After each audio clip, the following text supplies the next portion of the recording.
Hello student, मैं Kamlesh sir आपका अपना यूट्यूब चैनल बायो क्लासेज में स्वागत करता हूं।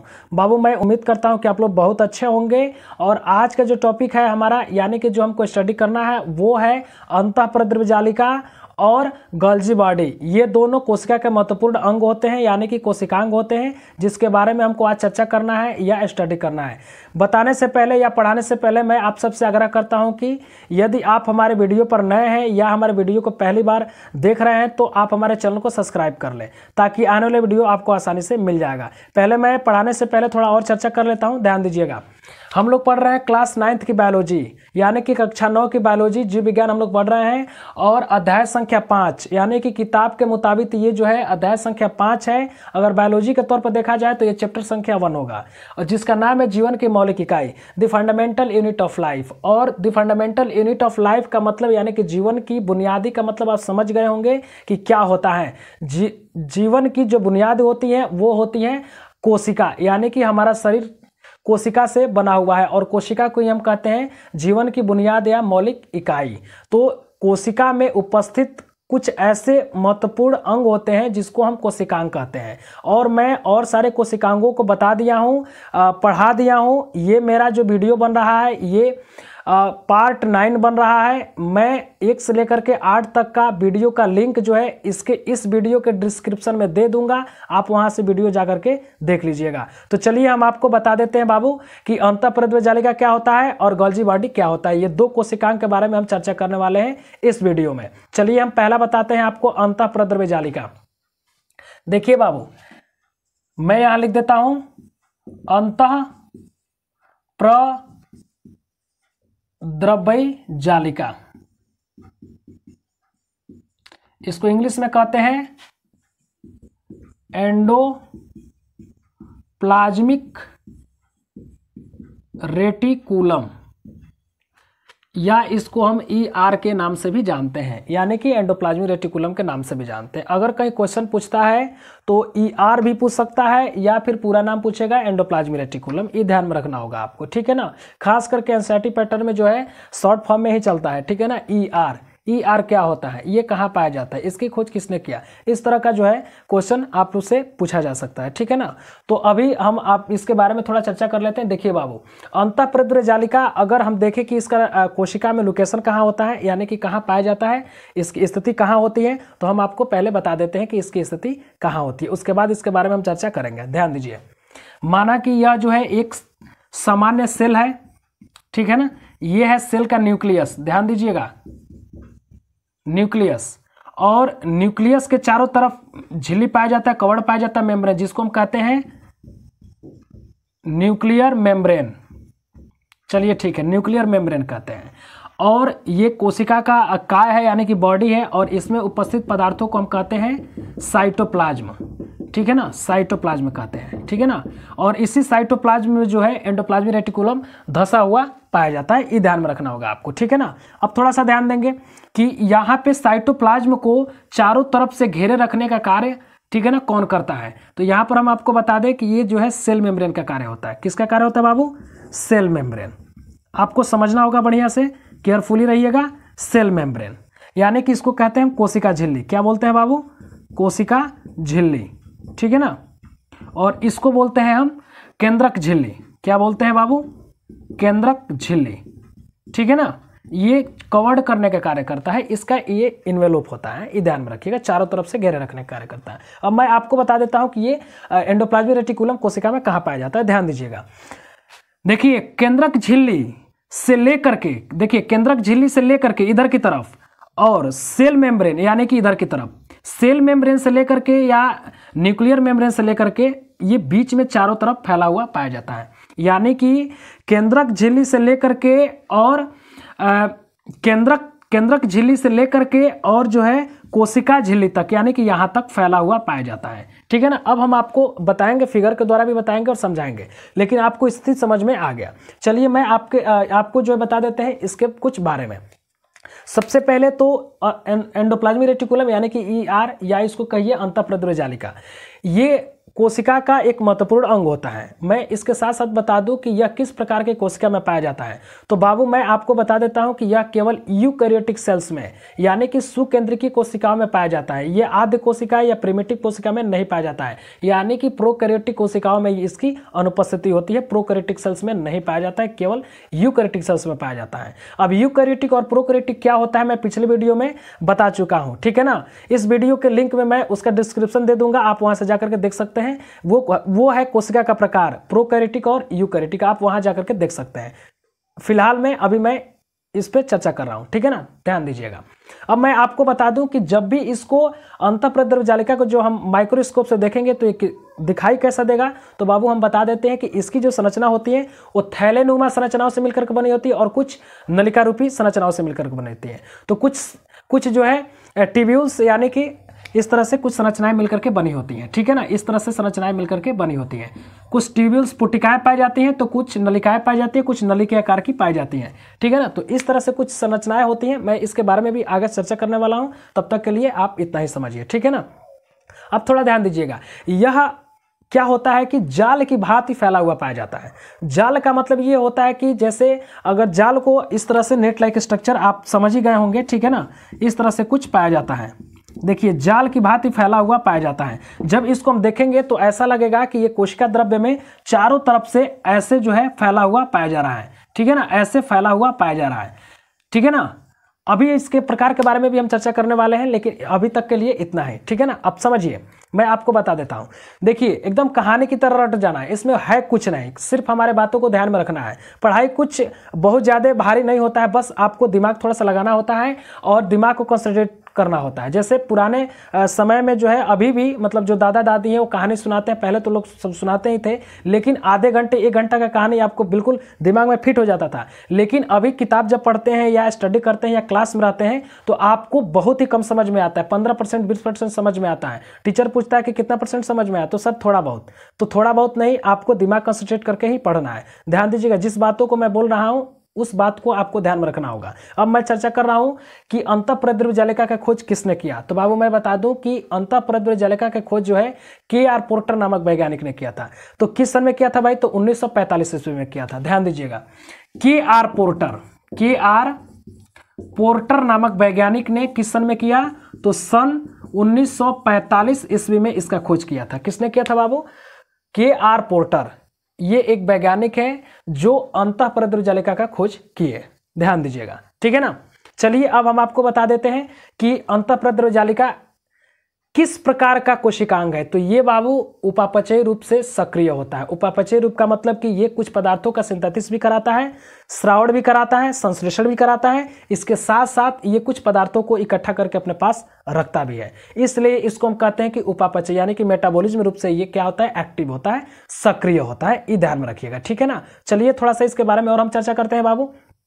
मैं आपको बता दूं कि अंतःप्रद्रव्य जालिका का कितना प्रकार होता है। तो ये ध्यान में रखिएगा कि किसके आधार पर किसी का बेस लिया जाता है, कि किसके आधार पर हम बांटते हैं। किसी भी चीज को जब हम डिवाइड करते हैं या उसका प्रकार जानते हैं तो उसका बेस जानते हैं कि किस आधार पर उसको हम बांटते हैं।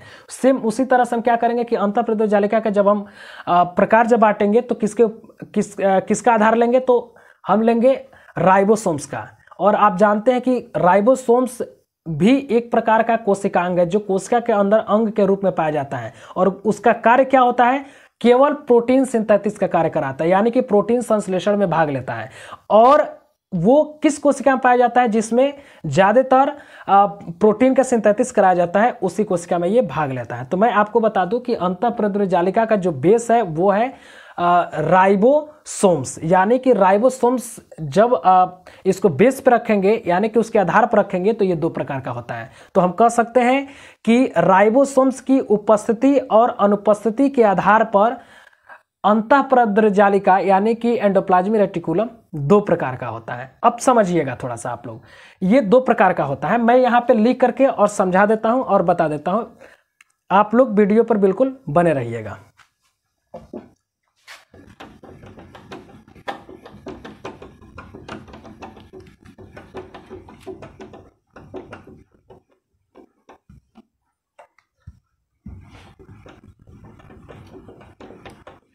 देखिए बाबू, ये अंतःपरिवर्ती जालिका जो है दो प्रकार का होता है। पहला जो होता है बाबू उसको कहते हैं हम rough endoplasmic reticulum, rough ER, और दूसरा जो होता है उसको हम कहते हैं SER यानी कि स्मूथ एंडोप्लाज्मिक रेटिकुलम। अब स्मूथ का हिंदी क्या होता है? चिकनी, और रफ का मतलब होता है खुरदरी, ठीक है ना, खुरदरी होता है। खुरदरी का मतलब कि कुछ इस तरह से संरचना इस पे पाया जाता है, और चिकनी का मतलब कि इस पे कुछ नहीं पाया जाता है। ये ध्यान में रखिएगा। यानी कि हम इसको कह सकते हैं कि एंडोप्लाज्मिक रेटिकुलम की जिस सतह पर, इस पे सतह होता है और जिस सतह पर राइबोसोम्स उपस्थित होता है उसको हम कहते हैं रफ एंडोप्लाज्मिक रेटिकुलम। थोड़ा सा ध्यान दीजिएगा, यहाँ पे मैं बता देता हूँ। माना कि यह एक प्रकार का अंतःपरिवर्ती जालिका का भाग है और यह सतह है, तो अगर इस सतह पर पाया जाता है, ध्यान दीजिए, इस सतह पर पाया जाता है, ये सारे सतहों पर पाया जाता है, इस सतह पे, ठीक है ना, तो हम इसको कहते हैं, ये राइबोसोम्स है, ध्यान दीजिए, राइबोसोम्स, ठीक है ना, ये राइबोसोम्स है। और जिस सतह पर पाया जाता है, ये देखिए खुरदरा दिखाई दे रहा है आपको, ठीक है ना, ये इस पे ग्रेनुलर पार्ट्स पाए जाते हैं, खुरदरा दिखाई देगा आपको, ठीक है ना। तो ये जब खुरदरा दिखाई देगा तो हम कहेंगे रफ एंडोप्लाज्मिक रेटिकुलम। और जिस पे कुछ नहीं पाया जाएगा, बिल्कुल मुलायम होगा, चिकना होगा, उसको कहेंगे हम स्मूथ एंडोप्लाज्मिक रेटिकुलम। यानी कि SER और RER, इसको हम RER कहते हैं और इसको हम SER कहते हैं। RER का मतलब कि रफ एंडोप्लाज्मिक रेटिकुलम और SER का मतलब होता है स्मूथ एंडोप्लाज्मिक रेटिकुलम। तो आई होप कि ये चीज़ें आपको समझ में आ गया होगा। चलिए हम बता देते हैं कि देखिए, सबसे पहले तो ये जो रफ एंडोप्लाज्मिक रेटिकुलम होता है ये किस प्रकार के कोशिका में पाया जाता है। तो मैं आपको बता दूं कि जिस कोशिका में सबसे ज़्यादा प्रोटीन सिंथेसिस कराए जाते हैं उसी कोशिका में ये सुचारू रूप से पाया जाता है। ये ध्यान में रखिएगा। सबसे ज्यादा अंतःपरिवर्ती जालिका का जो भाग होता है, कौन सा भाग? रफ एंडोप्लाज्मिक रेटिकुलम, यानी कि जो राइबोसोम्स वाला उपस्थिति वाला होता है, जिस कोशिका में प्रोटीन सिंथेसिस कराया जाता है उसी कोशिका में ये भाग लेता है। ये ध्यान में रखिएगा, पाया जाता है।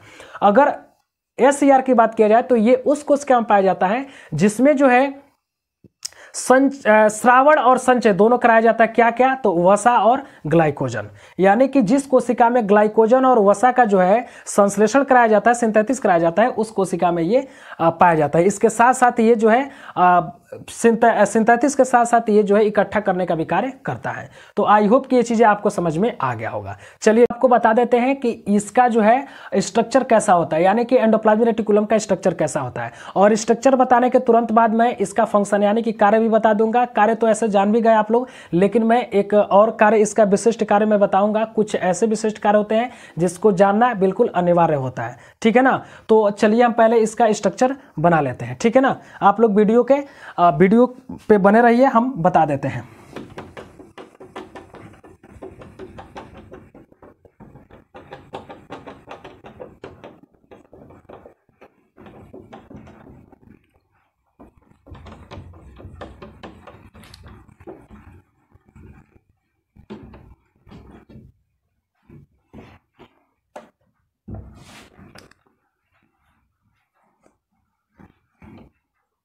देखिए बाबू, ये है अंतःपरिवर्ती जालिका का स्ट्रक्चर, यानी कि एंडोप्लाज्मिक रेटिकुलम का ये है संरचना, और आपको ये संरचना दिखाई दे रहा है। यदि नहीं समझ में आता है तो हम आपको बता देते हैं, देखिए, और समझ में आता है या नहीं आता है हम आपको बता देते हैं अच्छी तरह से, ठीक है ना। आप बिल्कुल केयरफुली रहिएगा और संरचना की तरफ देखिएगा और हमारे बातों को सुनिएगा। ध्यान दीजिए बाबू।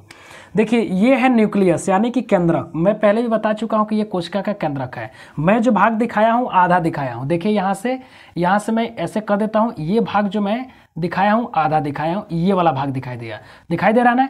ये जिस तरह की संरचना है, आधा केंद्रक है, इसी तरह का संरचना मैं यहाँ पर बना दिया हूँ, ठीक है ना। इस आधों को छोड़ दीजिए, आप आधे पे समझिए, ठीक है ना। देखिए बाबू, मैं आपको बता देता हूँ कि केंद्र, अब मैं पहले भी बताया हूँ कि ये कहाँ पाया जाता है। तो केंद्रक कला से लेकर के और कोशिका कला तक पाया जाता है, ठीक है ना। यानी कि केंद्रक झिल्ली से लेकर के और कोशिका झिल्ली तक ये पाया जाता है। देखिए केंद्रक कला है, देखिए यहाँ पर मैं बता दे रहा है, देखो यहाँ पर ये केंद्रक झिल्ली है और ये न्यूक्लियर मेम्ब्रेन है, दिखाई दे रहा है आपको। और यहाँ से लेकर के देखिए, यहाँ से लेकर के ये फैला हुआ है, यानी कि यहाँ तक फैला हुआ है, दिखाई दे रहा है ना, यहाँ तक। ये जो है ये भाग क्या है, कोशिका का है, ये कोशिका झिल्ली का है, केंद्रक कोशिका झिल्ली का है, यानी कि इसको क्या बोलते हैं बाबू, कोशिका सेल मेम्ब्रेन कहते हैं। ठीक है ना, कोई दिक्कत समझने में? अब देखिए मैं आपको बता देता हूँ, ये तो समझ में आ गया।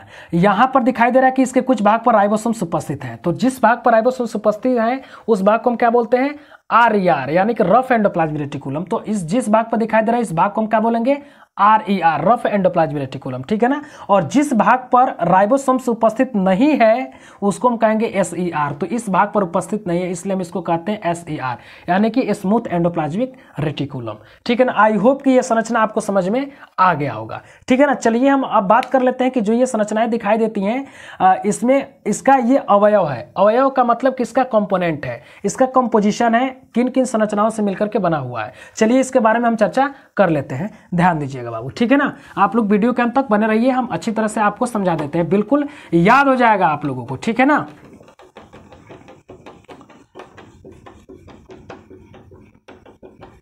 तो चलिए आइए हम इसके जो है कंपोनेंट के बारे में चर्चा कर लेते हैं। देखिए बाबू, इसका जो कंपोनेंट होता है यानी कि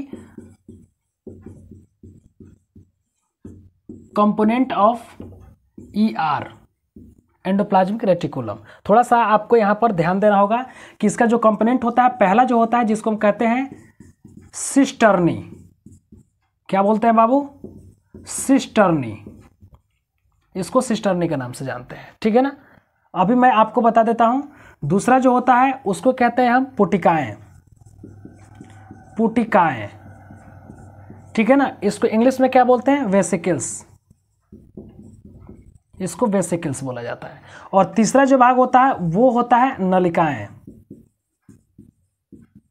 नलिकाएं, इसको क्या बोलते हैं, ट्यूब्यूल्स, इसको ट्यूब्यूल्स बोलते हैं। थोड़ा ध्यान देना होगा बाबू कि जो सिस्टर्नी होता है ना, ये बिल्कुल अशाखित होता है और समानांतर क्रम में पाया जाता है, और इस पर राइबोसोम्स के भी कण पाए जाते हैं। जैसे सिस्टर्नी का मैं यहां पर फिगर बना देता हूं, देख लीजिए, कुछ इस तरह से सिस्टर्नी होता है। ठीक है ना, और इसके सतह पर क्या पाए जाते हैं, राइबोसोम्स उपस्थित होते हैं, और ये समानांतर में होते हैं, दिखाई दे रहा है एकदम समान जो है स्थानों पर उपस्थित हैं। ठीक है ना, समान स्थानों पर ये उपस्थित होते हैं। दूसरा जो होता है इसको कहते हैं पुटिकाएं, और पुटिकाएं की जो संरचना होती है बिल्कुल बिल्कुल गोल होती है। देखिए इस तरह से संरचना पाई जाती है, इसको हम कहते हैं पुटिकाएं। ठीक है ना, तो ये तीनों संरचनाएं मिलकर के अंतःप्रेद्य जालिका का निर्माण करती हैं। और ये जो नलिकाएं होती हैं ये नली के आकार की होती हैं। देखिए ये ब्रांचेड भी हो सकती हैं, कैसे हो सकती हैं बाबू, ब्रांचेड भी हो सकती हैं। देखिए कुछ इस तरह से संरचनाएं होगी ब्रांचेड। ठीक है ना, ब्रांचेड भी हो सकती हैं, ये ब्रांच निकला हुआ है, इस तरह की भी संरचनाएं इसमें पाई जा सकती हैं। तो मैं आपको बता दूं कि ये तीन भाग मिलकर के अंतःप्रेद्य जालिका का निर्माण करते हैं। ये तीनों भाग क्या करते हैं, अंतःप्रेद्य जालिका का निर्माण करते हैं, और इन्हीं से उसका संपूर्ण संरचना का निर्माण होता है, इसलिए हम इसको कहते हैं कंपोनेंट। ठीक है ना, अब चलिए हम इसके कार्य के बारे में थोड़ा सा जान लेते हैं। बाबू देखिए, अंतःप्रेद्य का जो फंक्शन होता है ना, वो क्या क्या होता है मैं आपको बता देता हूं। सबसे पहले तो ये जो अंतःप्रेद्य जालिका होता है ये कोशिका का कंकाल का कार्य करता है, स्केलेटल का कार्य करता है। क्यों, क्योंकि इसमें जो है अनेक पदार्थ भरे होते हैं और ये धंसा हुआ पाया जाता है किसमें, साइटोप्लाज्म में, इसलिए इसके सभी मटेरियल्स को हिलने डुलने से बचाता है, यानी कि इसको सपोर्टिंग का कार्य करता है। क्या कार्य करता है बाबू, सपोर्टिंग का कार्य करता है। ठीक है ना, इस तरह से इसको स्केलेटल भी कहा जा सकता है। ठीक है ना, अब थोड़ा समझिएगा। दूसरा जो इसका कार्य होता है वो क्या करता है कि कोशिका का जो है आकार और आकृति बनाने में भी मदद करता है। इसके साथ साथ हम आपको बता दें कि ये कोशिका में प्रत्यास्थता और लचीला बनाने का कार्य करता है। इसी के कारण जो है इसमें फ्लेक्सिबल, ये सेल फ्लेक्सिबल होता है, प्रत्यास्थ भी होता है। ठीक है ना, और लचीला भी होता है, मतलब कि कहीं भी इसको मोड़ने पर ये मुड़ जाएगा। ठीक है ना, तो ये लचीलापन भी देने का कार्य करता है। इसके साथ साथ हम बता देते हैं कि ये जो है कोशिका में प्रोटीन सिंथेसिस का भी कार्य करता है। क्यों करता है, क्योंकि इसमें क्या पाया जाता है, राइबोसोम्स की उपस्थिति होती है रफ एंडोप्लाज्मिक रेटिकुलम में। ठीक है ना, तो ये प्रोटीन सिंथेसिस का भी कार्य करता है। इसके साथ साथ यह अन्य पदार्थों को जैसे कि ग्लाइकोजन और वसा को संग्रह करने का भी कार्य करता है। कौन कार्य करता है, ER कार्य करता है। इसी तरह से आपको पता चल जाएगा। चलिए ठीक है, मैं पहले भी बता चुका हूं कि ER जो है वसा और ग्लाइकोजन का संश्लेषण भी करता है और संग्रह कर भी रखता है। ठीक है ना, इतना ध्यान में रखिएगा। तो आई होप कि आपको जो है एंडोप्लाज्मिक रेटिकुलम समझ में आ गया होगा, ठीक है ना। चलिए, हमने बताया था पहले शुरुआत में ही बताया था कि हमको 2 टॉपिक पढ़ना है। पहला टॉपिक हमने क्या पढ़ा, अंतःप्रद्रव्य जालिका। अब हम आपको अभी पढ़ाएंगे क्या, गोल्जी बॉडी, गोल्जी काय, वो भी जो है कोशिका का एक महत्वपूर्ण अंग होता है। इसी तरह से हम उसका भी चर्चा कर लेते हैं। वीडियो के अंत तक आप लोग बने रहिएगा, ठीक है ना। चलिए हम आपको बता देते हैं।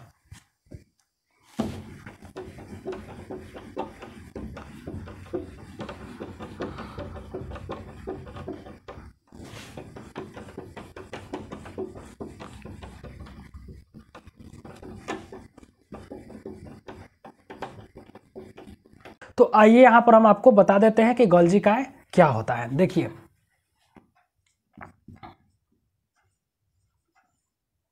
गोल्जी काय, इसको कहते हैं गोल्जी बॉडी।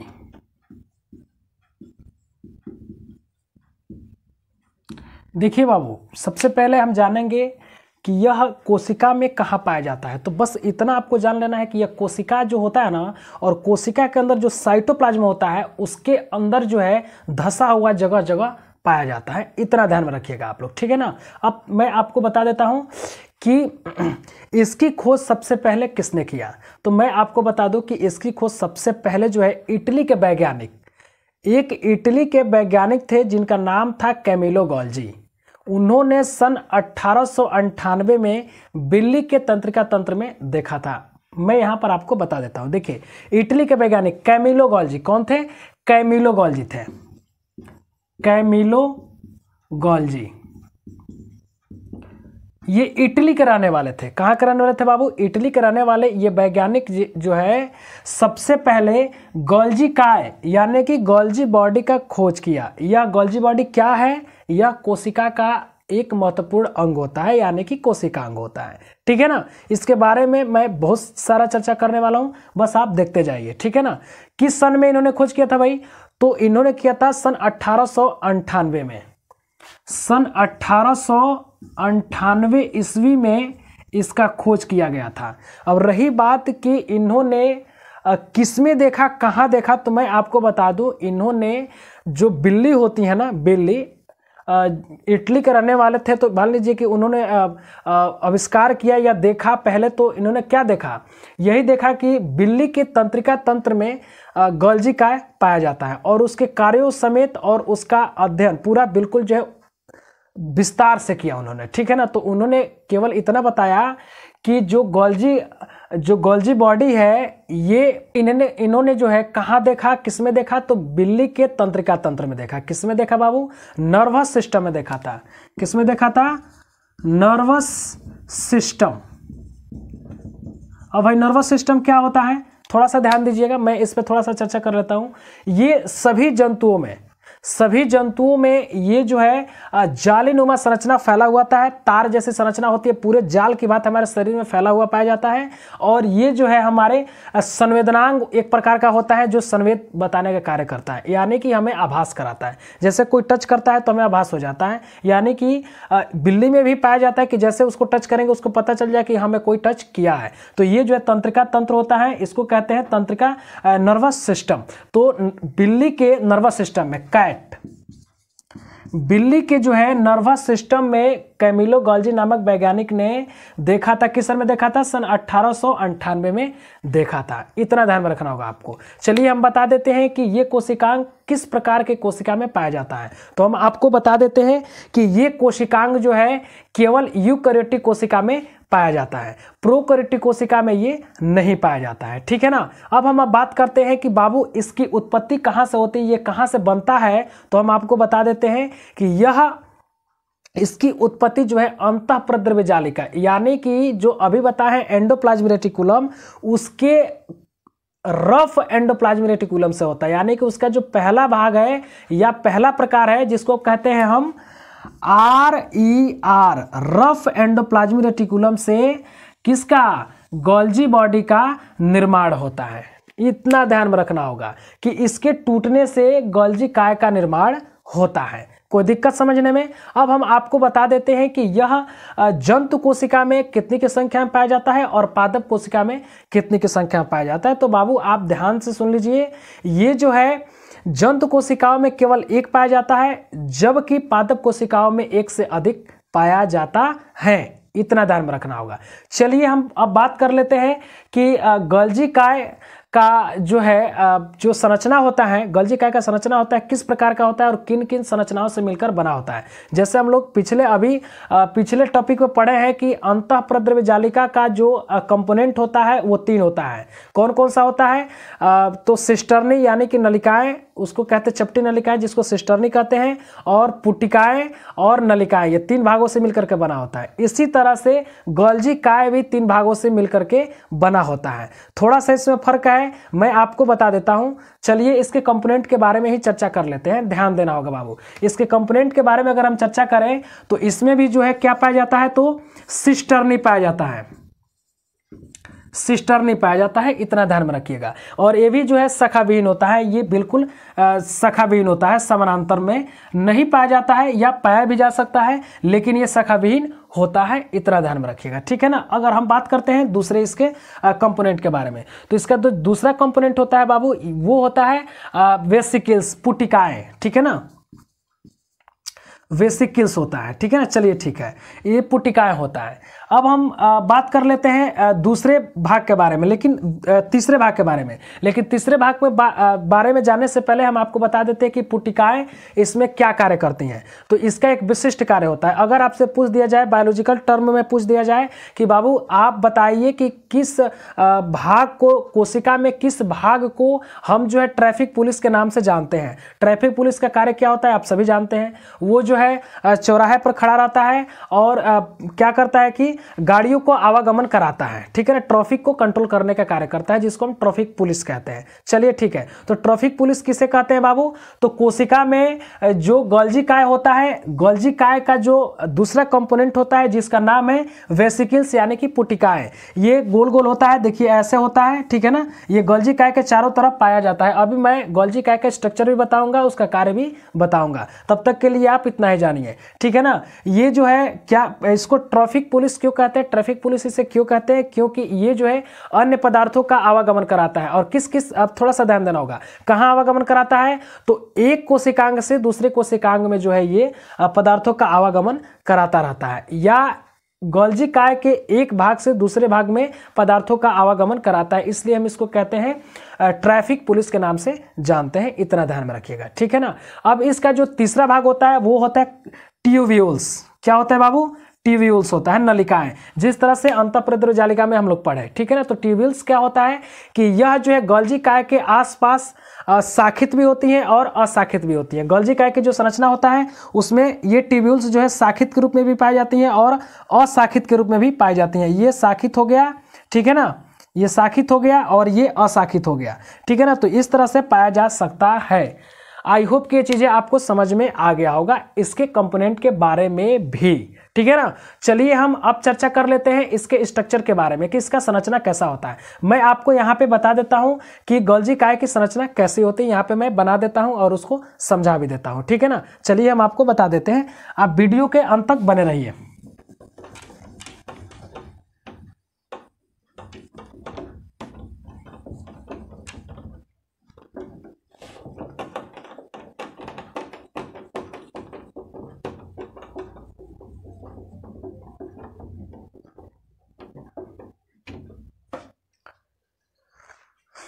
तो बाबू आप यहाँ पर देख सकते हैं कि हम जो है गोल्जी काय यानी कि गोल्जी बॉडी का स्ट्रक्चर हमने बना दिया है। आप देख सकते हैं कि इसके स्ट्रक्चर कैसी होती है। बाबू ध्यान देना होगा आपको, ये जो संरचनाएं हैं इसमें तीन जो है संरचनाएं भाग लेती हैं, ठीक है ना। कौन कौन सी? अभी मैं बताया कि सिस्टर्नी, नलिकाएं, ठीक है ना, और जो है पुटिकाएं, ये 3 भाग लेती हैं, जिसमें हम आपको बताने की कोशिश कर रहे हैं। देखिए साइड साइड में जो है पुटिकाएं होती हैं, ठीक है ना, साइड साइड में पुटिकाएं होती हैं, ठीक है ना। और इसमें आपको दिखाई देगा कि कुछ ब्रांचेड और अनब्रांचेड जो है ट्यूब्यूल्स दिखाई देगा, नलिकाएं दिखाई देगा, ठीक है ना। और कुछ इसमें सिस्टर्नी भी दिखाई देंगी समानांतर क्रम में। तो ये 3 भाग मिल करके क्या बनाता है? गोल्जी काय का संरचना बनाता है। थोड़ा सा ध्यान देना होगा, इसकी जो मुड़ी हुई भाग हल्का सा होती है, उसकी ऊपरी सतह को मुड़ी हुई भाग होती है जिसको हम कहते हैं उत्तल सतह, और जो पीछे वाला भाग होती है, साइड वाली जो पीछे की तरफ उठी हुई भाग होती है, जिसको कहते हैं हम अवतल सतह, ठीक है ना। और इसमें जो है जो ये संरचनाएं दिखाई दे रही है चपटी जो है पट्टिकाएं हैं, इसकी पट्टियां हैं, ठीक है ना। इस तरह से ये संरचनाएं बनाती हैं। आप देख सकते हैं कि इसकी संरचनाएं हैं, और जो आगे की तरफ जो सबसे छोटी जो है चपटी पट्टियां होती है, जिसको हम कहते हैं थैलिया, जिसको क्या नाम दिया जाता है बाबू, थैलिया। तो ये रहा आपका जो है गोल्जी काय का स्ट्रक्चर। ये कहाँ पाया जाता है, कोशिका के अंदर, कोशिका द्रव्य में पाया जाता है। आई होप कि ये चीजें आपको समझ में आ गया होगा। चलिए हम बात कर लेते हैं इसके जो है केमिकल कंपोजिशन के बारे में, यानी कि इसका रासायनिक संगठन क्या होता है। अब रासायनिक संगठन का मतलब मैं बता देता हूं आपको कि यह किन किन रासायनिक तत्वों से, पदार्थों से मिलकर के बना हुआ है, इसमें क्या क्या पाया जाता है। जैसे दीवार को खड़ा करने के लिए, दीवार को बनाने के लिए उसमें ईंट, बालू, सीमेंट, जल, छड़ इत्यादि का इस्तेमाल किया जाता है, तो दीवार खड़ा हो जाता है। उसी तरह से इसको बनाने के लिए कौन कौन से तत्व और मटेरियल्स भाग लेते हैं, तो हम आपको बता देते हैं कि इसमें क्या क्या पाया जाता है। देखिए बाबू, इसमें कुछ महत्वपूर्ण एंजाइम पाए जाते हैं, इसमें प्रोटीन भी पाया जाता है, इसके साथ साथ इसमें फास्फोलिपिड भी उपस्थित होता है, और इसमें लेसिथिन नामक जो है रसायन पदार्थ भी पाया जाता है। कुछ मात्रा में इसमें आरएनए और डीएनए भी होता है, और थोड़ी सी मात्रा में इसमें विटामिन ई भी पाया जाता है, और पॉलीसैकेराइड भी पाया जाता है, वगैरह वगैरह वगैरह, एटीसी। इतने जो है रासायनिक पदार्थ इसमें उपस्थित होते हैं, इसको बनाने में कार्य करते हैं। चलिए हम इसके कार्य के बारे में चर्चा कर लेते हैं कि बाबू ये कोशिका में क्या कार्य करता है। कोशिका में ये कोशिकांग उपस्थित तो होता है, लेकिन इसका कार्य क्या होता है, तो मैं आपको बता देता हूं बाबू कि सबसे पहले तो ये जो है कोशिका के विभिन्न पदार्थों को स्थानांतरण कराता है। जैसे कि अगर हम कहें कि एंडोप्लाज्मिक रेटिकुलम से जो पदार्थ बनाए जाते हैं, उसको जो है ये एक स्थान से दूसरे स्थान तक ट्रांसफर कराने के कार्य करता है, यानी कि संवहन करने का कार्य ये करता है। ये ध्यान में रखिएगा, ठीक है ना। दूसरा बात ये है कि ये जो है प्लांटों में ध्यान दीजिएगा, और जंतु कोशिकाओं में हार्मोन्स, और प्लांटों में गोंद, प्लांटों में पेड़ पौधों में मतलब प्लांट का मतलब पेड़ पौधा, उसमें जो है रेजिन, ठीक है ना। ये सब पदार्थों का स्राव करने का कार्य करता है। इसके साथ साथ मैं आपको बता दूं कि ये जो है अगर कोशिका भित्ति कहीं भी टूट जाती है, जैसे मान लीजिए ये है कोशिका, ठीक है ना, और इसके चारों तरफ भित्तियां पाई जाती हैं, तो आप समझ रहे हैं कि कोशिका भित्ति किस प्रकार के कोशिका में पाया जाता है, तो बाबू